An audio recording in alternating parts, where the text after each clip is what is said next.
Amigos, amigas de Buenas Noticias TV, muy bienvenidos. En España es fácil encontrar bellos monumentos históricos, templos patrimonio de la humanidad. Catedrales en Sevilla, Salamanca o Santiago de Compostela son dignas de contemplar. Sin embargo, sabemos poco de cómo comenzó la Iglesia. Vamos a hablar hoy de un tema que vamos a desarrollar en 2 capítulos, acercándonos a la Biblia como fuente de autoridad del cristianismo. Para ello hablamos con Jaume Torrado, él es obispo nacional de la Federación de Iglesias de Dios de España y pastor principal de la Iglesia en Salt, Girona. Pero antes queremos pedirte que participes en nuestras redes sociales respondiendo a esta pregunta. ¿Qué cualidades te gustaría encontrar en una iglesia? Hola Jaume, buenos días, bienvenido aquí al plató de Televisión Española. Hola, buenos días, gracias por la invitación. Hola Esteban, buenos días. Buenos días, Beni. Jaume, como pastor de una congregación, ¿qué es lo que más disfrutas? Lo que más disfruto de una iglesia, y especialmente de la mía, es que podamos experimentar una presencia real de Dios en cada celebración, en cada momento que nos juntamos. Qué bueno. Pues si te parece, Jaume, vamos a sentarnos y vamos a hablar de ese inicio de la Iglesia. Vamos a estar hoy en el primer capítulo de Hechos. Y mi primera pregunta es, ¿por qué crees que llevó al autor del libro de Hechos de los Apóstoles, como lo conocemos, a reflejar la vida de los discípulos una vez Jesús ya había resucitado y ascendido a los cielos? Bueno, tenemos que pensar que Lucas era médico gentil y eso significa que desde su perspectiva empírico-científica, él recogía lo que daba veracidad a lo que se estaba comunicando y por lo tanto cuando comienza su escrito habla de que él había hablado de los hechos, había escrito sobre los hechos que Jesús había hecho y lo que había enseñado y ahora iba a contar que ese mismo Jesús, ahora resucitado y ascendido, estaba siguiendo su obra redentora a través del Espíritu Santo y por eso él sigue recogiendo los hechos que testifican lo que se está predicando. La historia continuaba, no se había quedado parada, ¿verdad? Y Jesús les dice explícitamente a sus discípulos que permanezcan en Jerusalén hasta que unos días después les fuera concedido el don del Espíritu Santo, ¿verdad? ¿Qué importancia tiene este hecho, la llegada del Espíritu Santo, a lo que es el inicio, la constitución de la Iglesia? Bueno, y creo que para ellos, probablemente para nosotros lo es, pero para ellos lo era mucho más, porque estamos hablando de que desde la perspectiva judía, esta era una promesa antigua. O sea, el Espíritu Santo iba a venir, había estado acompañando y sobre algunos personajes del Antiguo Testamento, pero había una promesa en Joel que anunciaba que el Espíritu Santo vendría sobre toda carne y que además les ayudaría a vivir el reino en ellos y a poderlo comunicar. Así que para este evento era tan importante Pentecostés precisamente porque era el cumplimiento de una promesa esperada por el pueblo de Israel por muchos años. Pero todavía en ese momento no había llegado, estábamos en la antesala. Y en esa conversación de Jesús con sus discípulos, los discípulos le hacen una pregunta a Jesús, porque tenían interés en conocer pues, cuándo se les sería restituido el reino, ¿no? A nivel humano, estaban bajo dominación romana. Pero Jesús cambia su perspectiva porque tenía algo más importante que decirles. ¿Por qué es importante que la Iglesia mantenga la centralidad en el centro, valga la redundancia, del mensaje de Jesús? Bueno, aquí, y a mí me llama mucho la atención que probablemente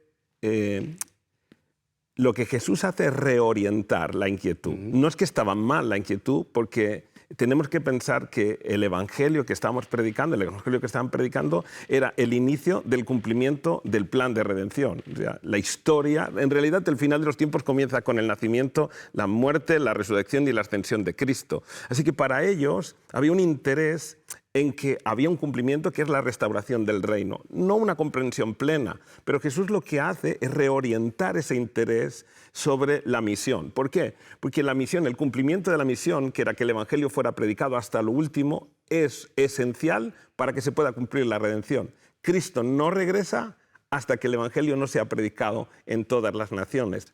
Y vamos a volver a esto cuando les habla de que llegaría el Espíritu Santo. les dice que tiene que llegar y entonces ellos ser testigos de lo que habían presenciado acerca de Jesús a todas las naciones, desde el primer lugar más próximo al que estaban hasta lo último de la tierra, dice el pasaje. ¿De qué modo esta misión global realmente define lo que es el carácter de la Iglesia? Bueno, a mí me gusta mucho la frase, ¿no? Que hay dos palabras en ese mensaje que creo que nos definen mucho, ¿no? La primera es poder y la segunda es testigo. Van de la mano. Una cosa sin la otra no tiene sentido. O sea, lo que define a la Iglesia desde Pentecostés son estos dos elementos. El elemento, sí, el bautismo del Espíritu Santo, el derramamiento del Espíritu Santo viene a la Iglesia y al creyente para que él pueda vivir el reino en él, porque es en primera instancia que el reino te libera a ti, para después ese reino pueda ser extendido. Es el poder de Dios residiendo en la vida del creyente, pero para ser testigo. Y testigo es una palabra muy interesante, porque testigo en los tiempos, en el griego, en la palabra griega, en ese tiempo lo que significaba era una persona que daba testimonio de algo que había visto. Pero cambia el concepto para vivir una vida plena, y que eso te puede llegar a costar hasta la vida. De ahí viene la palabra mártir. Entonces, cuando hablamos del bautismo del Espíritu Santo, Pentecostés, el derramamiento del Espíritu Santo, viene para vivir con poder el Evangelio en tu vida, para poderlo predicar con autoridad y llevarlo a una expresión máxima, pero para hacerlo como un mártir, como un testigo ocular y experimental del mensaje del Evangelio, pero al mismo tiempo que eso sea el central de tu vida y que eso te puede llegar a costar hasta la vida. Y eso es lo que recogemos de los apóstoles y los discípulos de aquel tiempo, que muchos, la gran mayoría, murieron sacrificados por causa del Evangelio. Así que realmente esta misión global realmente está definiendo el carácter de la Iglesia. Y vemos que vamos avanzando en el relato de Hechos 1 y sucede que Jesús, después de este discurso, asciende a los cielos y una nube lo quita de la vista ya de sus discípulos que estaban mirando. ¿Qué importancia tiene esta ascensión y también el hecho de que tuvieran la seguridad de que Jesús iba a volver? ¿Qué importancia tiene eso, no solo para los primeros discípulos, sino también para nosotros? Esta respuesta, probablemente para nosotros, no llega a ser tan relevante como lo pudo llegar a ser para los discípulos de aquel tiempo. Una de las realidades sobre Jesús que más causó dificultad es que Jesús se refiere a sí mismo como el Hijo del Hombre al menos 80 veces. Este Hijo de Hombre tiene que ver con las profecías de Daniel 7.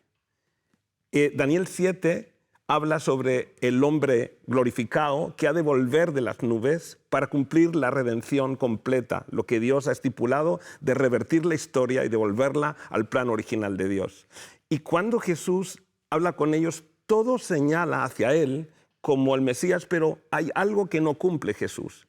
Y es que Jesús no cumple, y los discípulos lo hablaron, como este no puede ser, porque nosotros conocemos a su madre y a sus hermanos. Pero cuando Jesús asciende a los cielos, en ese momento, y cuando los dos ángeles se presentan y le dicen, a este mismo que vosotros estáis viendo subir, tal como lo veis, le vais a volver a descender. Jesús cumple completamente con el Barenasha, con el Hijo del Hombre de Daniel.